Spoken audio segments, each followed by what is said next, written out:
¿Por qué los españoles, Gustavo, nos preguntamos siempre continuamente quiénes somos? Esto es algo por lo que a mí se me alcanza, sí, que no sucede casi en ningún otro país, quizá un poco en Rusia. Muy bien, no sé, un chino, un japonés, un francés, un italiano no se pregunta qué es Italia, qué es Francia. Bueno, lo que yo quiero decir ahí, quiero subrayar una vez más, es que esto no tiene nada que ver con el narcisismo.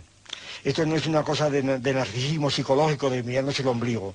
Yo creo que los españoles nos preguntamos por España con esta densidad realmente extraña y rara comparativamente, porque España misma es un problema filosófico que nos desborda.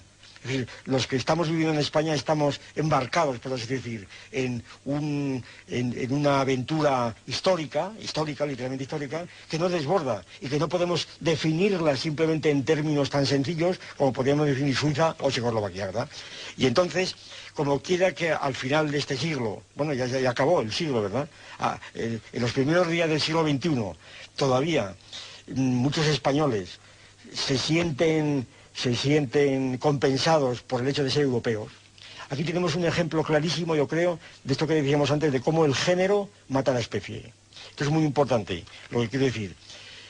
Decir España es Europa, por eso el libro se llama España frente a Europa, decir España es Europa, para muchos españoles, concretamente para los nacionalistas vascos, catalanes y gallegos, decir, atención, España es Europa quiere decir no somos españoles. Nosotros somos europeos, no españoles. Eso está claro y explícitamente dicho por estos nacionalistas radicales.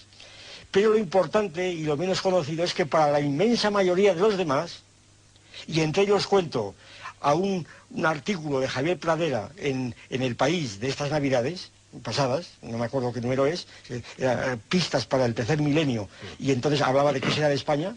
Literalmente este es el sentido para la inmensa mayoría de los españoles, en el próximo milenio, España, gracias a que es Europa, podrá olvidarse ya de que es español. No se olvidará, ¿verdad? No se olvidará, pero será un recuerdo irrelevante, ¿verdad? Será una condición histórica que ya puede dejarse. ¿Por qué? Porque lo importante es ser europeo. El ser español es una cuestión de génesis, pero... ¿Tú no estás de acuerdo con eso? Lo niego. Lo importante es ser español. Es decir, es más importante ser español que ser europeo. Esa es la tesis fundamental del libro. Y entonces el libro trata de demostrar que la importancia para los españoles es el ser españoles y no ser europeos. Y como esto es un problema muy serio, es un problema filosófico si los hay, ¿verdad? No se puede abordar más que utilizando toda la artillería propia del caso. Y naturalmente la incultura, la mala fe, la perversidad, la ignorancia de nuestros colegas que nos rodean es tal que cuando uno intenta analizar lo que es el imperio, llega a tal grado la estrechez de la conciencia de ciertas gentes que cuando oye hablar a alguien de imperio, lo primero que dice es José Antonio, por ejemplo, ¿no?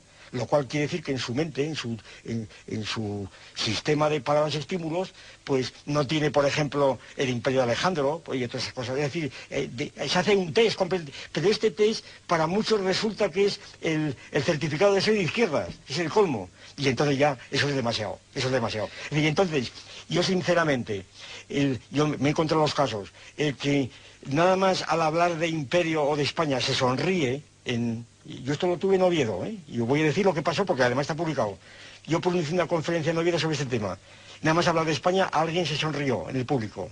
Y yo, para marcar el nivel que yo me iba a mover, porque yo era en serio, dije, y si alguno se sonríe cuando yo pronuncie España, yo me sonrío de su puta madre.